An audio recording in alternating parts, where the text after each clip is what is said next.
unlimited content from anywhere in the world. I mean, does anyone here watch BBC on their television for the news the way Dirk and I do? So there's a lot of challenges in the internet age, and our minister, Minister Jolie, the Heritage Minister, has made a decision to have a wide open discussion and consultation, because it is a very complex challenge to maintain that identity through arts and culture and communications in the internet age. And so I think this is a very key difference from before a year ago, where decisions were taken by a group that were not really considering the voices right across the country.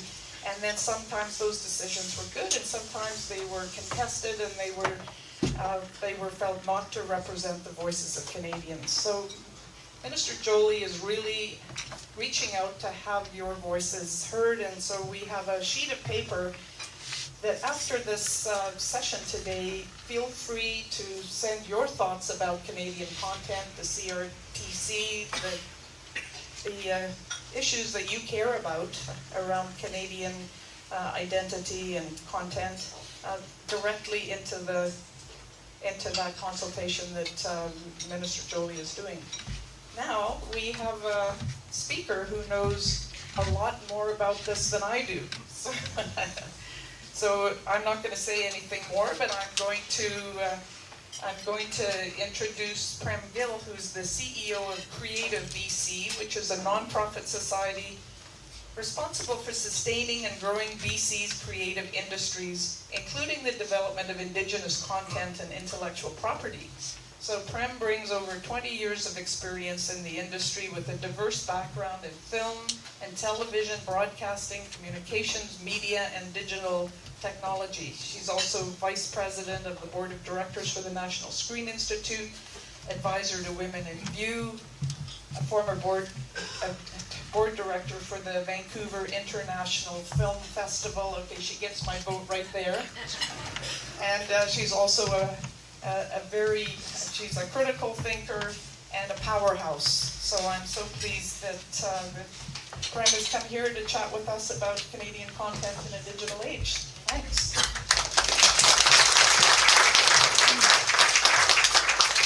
Thank you very much. Is my microphone on? Yes. There we go. Yes. The light is on. Oh, there we go. Hi. Good morning. Thank you very much, Joyce, for your kind introduction and for inviting me here today. It's so great to see so many people that I've never met before so interested in this subject. It is what I see as a once-in-a-lifetime opportunity to really contribute to the conversation on the future of Canadian content and our policies. I'd like to recognize actually a couple of industry friends who I saw here. There may be others that I didn't see, but Rob Bromley is the Vice Chair of Creative BC's. No? Yes. Let's switch it up. Sorry. No? I'm going to give you just want to hand me the microphone. Yes, Rob is here. Rob Bromley, the Vice Chair of Creative BC. He's back there somewhere. So thanks for being here this morning, Rob. Pete Mitchell from the Vancouver Film Studios. I saw him around. Lisa Purdy from the Knowledge Network and BBC Kids. Liz Shorten from the Canadian Media Producers Association.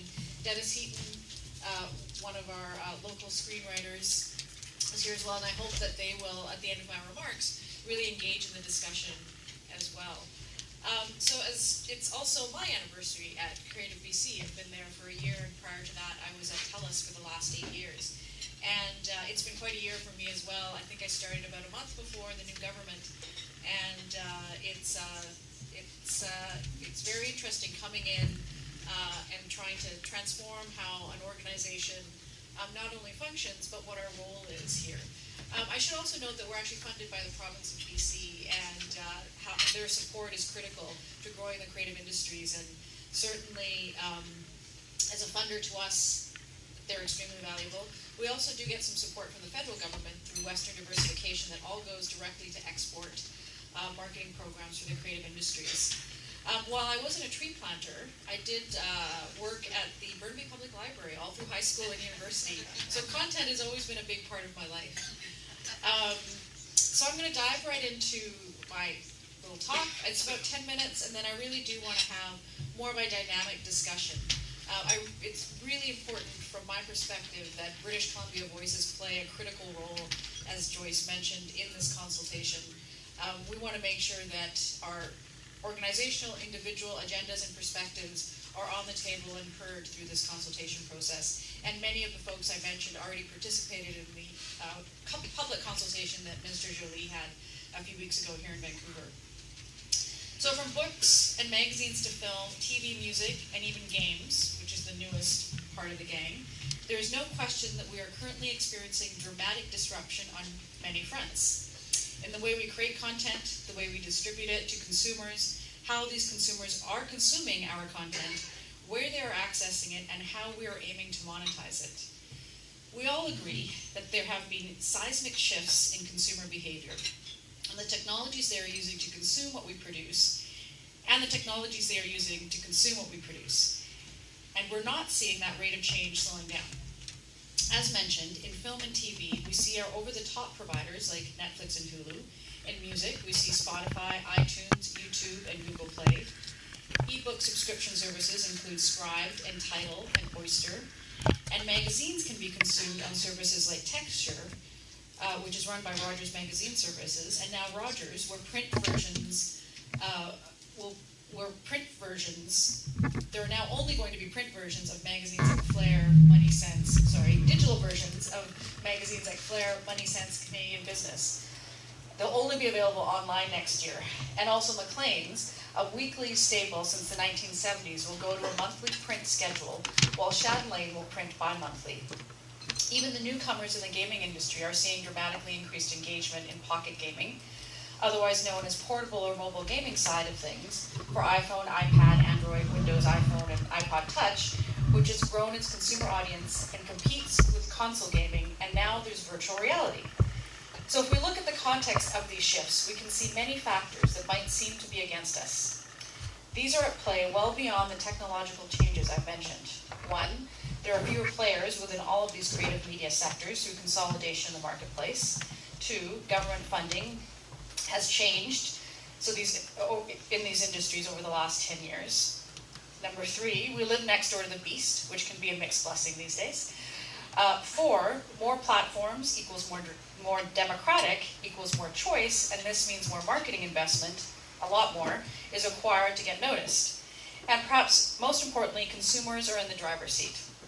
Rick Brace, president of Rogers Media, talks about Rogers Magazine Services, and he says, "We are going where our audiences are and doubling down on digital to grow our consumer magazine brands." But I'm here to consider and remind us of this. There is currently more media and entertainment content being consumed than ever before in the history of humankind. A 2015 study recently showed that we North Americans are now, on average, spend a staggering 10 hours consuming media each day. This is according to Zenith Optimedia. The internet accounted for 13% of the daily average use in 2010, but it is set to reach nearly 30% in 2017. And rather than avert our eyes, I'd like to suggest that we look at these realities square in the face as we ground ourselves in the successes of BC's creative industry achievements. In BC, we may not be perceived as the country's media center, but we are the gateway, we are scrappier, we've always been more entrepreneurial, and most importantly, we are a global center of excellence in industries like visual effects, and the third largest center for the motion picture production industry in North America. And what used to be a Vancouver phenomenon of success is quickly spreading outward, permeating the province with opportunity. There are new purpose-built film studios appearing as far as Vernon, and our new and growing success stories in gaming are coming from Kelowna and Nelson. I heard the analogy the other day as we are in consultations across Canada through Minister Jolie's heritage activities, that we have the hardware, but the software needs to change. But I feel like I need to ask the question, does the hardware need to change too? There are many young creators who are bypassing the traditional infrastructures that served us well in the past, and they're making money in the margins, posting their content directly, growing audiences, achieving revenues through online advertising, through direct access to international markets. They're making music, growing an international following, and traveling to perform concerts to sold-out crowds. We call them Canada's secret superstars, and they embrace the age of choice and global access. What we can learn from these disruptions, from these adapters, how can the mainstream learn from the margins and innovate to succeed? Can your content generate enough interest that people will pay for it or give you money to make it? In this paradigm, the conditions must shift toward creative entrepreneurship, and given our track record in this regard, combined with the fact that we are a global center of excellence in motion picture gaming and VR, we stand a good chance to excel at adaptation. How can we embrace the next leg of our journey in the creative leadership in the digital age? British Columbia is at the forefront of entrepreneurship in the creative media sector, and it is our mindset that will secure our success. I want to turn this Q&A back at you to ask the fundamental question, is Canadian content's role to hold us together as a nation? Or is it now our job to focus taking Canada to the world? People have reprioritized in the global digital context. For convenience, using democratic selection-based referrals and tastemakers' influence to choose their content. Maybe we need to reprioritize and pivot too. And my feeling is that we are well positioned to leverage our success. 3 big questions we need to begin to answer together to craft BC's creative future. 1, how do we unite to maximize our creativity across the media industries while integrating data-driven approaches that give us the advantage? 2, how do we leverage the province's linguistic and cultural diversity? Over 200 languages are spoken each day here. And how do we contribute to that advantage, use it to our advantage? 3, how and when do we begin to shift our businesses from legacy operating models to models that better reflect our projections about the future? These could be seen as contentious questions if they weren't for the fact that I believe this is a strategic design question. As the provincially designated Film Commission, Creative BC has been part of catalyzing a tremendous evolution of this province's motion picture industry, including live action, visual effects, and animation, which over 30 years of strategic and collaborative effort now contribute an estimated $2 billion of GDP each year and employ well over 25,000 people. Creative BC is an agent for the gaming industry, which is exploiting in BC as well. The interactive and digital media sector, at last count in 2015, comprised of 142 digital media companies, making up BC's video game industry that sent employees home with annual average salaries almost the double the BC average. Our organization is razor focused on design thinking, collaborative action, and on uniting to capitalize on BC's successes, its expertise, and its positioning. With development funding designed to foster, grow, and retain our talent toward the creation of more Indigenous intellectual property in the knowledge-based industries, with production services that promote our locations and serve our accommodating communities to sustain the unprecedented levels of activity in the motion picture sector, with financial incentives, political stability, and a diverse and tolerant culture that will combine to make British Columbia a place to do creative business, and finally, with collaborative global marketing and trade initiatives that form a united media front, representing film, TV, music, books, magazines, interactive and digital media, which we take as our dynamic offering to the world. So I say we take this challenge on together. How will we design our context to take on the challenge of Canadian content in the digital world? What role will policies play in supporting this growth? What new activities do we need to see to develop IP? What new supports does the creative media need to succeed? Finishing money, marketing money, export money. So I'd like to just finish and just say I actually turn the table to you and the podium to answer some of these questions and have, especially with some of my colleagues who are facing these questions on a daily basis, how do we approach this challenge in terms of the question that was put before us? Canadian content in the digital age, let's accept the challenge. Thank you.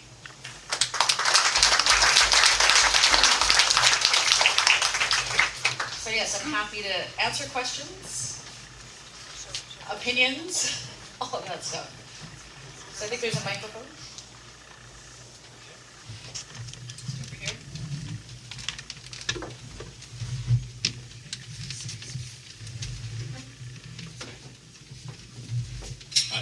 My name's Dan Sinclair. I'd just like to point out that I think you're absolutely right. A lot of times in our lives, we try and get our children to become doctors and lawyers and accountants and things like that. In today's world, and I go to China a lot and I go around the world a lot, I see huge volumes of people on the internet. And not just in the cafes and things like that, but more particularly in companies with 135,000 people in China, and they have entire volumes of rooms of people on the internet doing business around the world. If we don't act now with our own children and our own Canadian content and get it out there to the world, I don't understand how anybody can't see that now. If you look at someone like Bill Gates, someone asked him the question, how the heck did you come up with the idea of the computer? And his answer to that was, how did you not see it? And I think that really speaks to what you're talking about. Right now, it's incredibly important for us to get involved in a big way, whether it's in arts, whether it's in media, whether it's in getting our voice out there. That is our connection to the world, and I think we have to think global, not just Canadian, to get Canadian content out there. Yeah, absolutely. And lawyers and accountants are important parts of the creative industries ecosystem. So we welcome more different types of skilled labor into the industry for sure.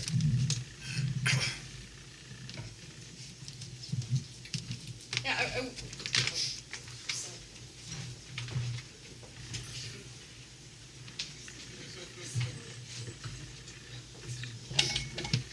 it's a pretty long cable. Oh gosh. I'm leaning in and I'm sort of, I feel like I'm attacking this child in front of me here at the court. Yeah, I mean, you raised so many amazing points, Prem.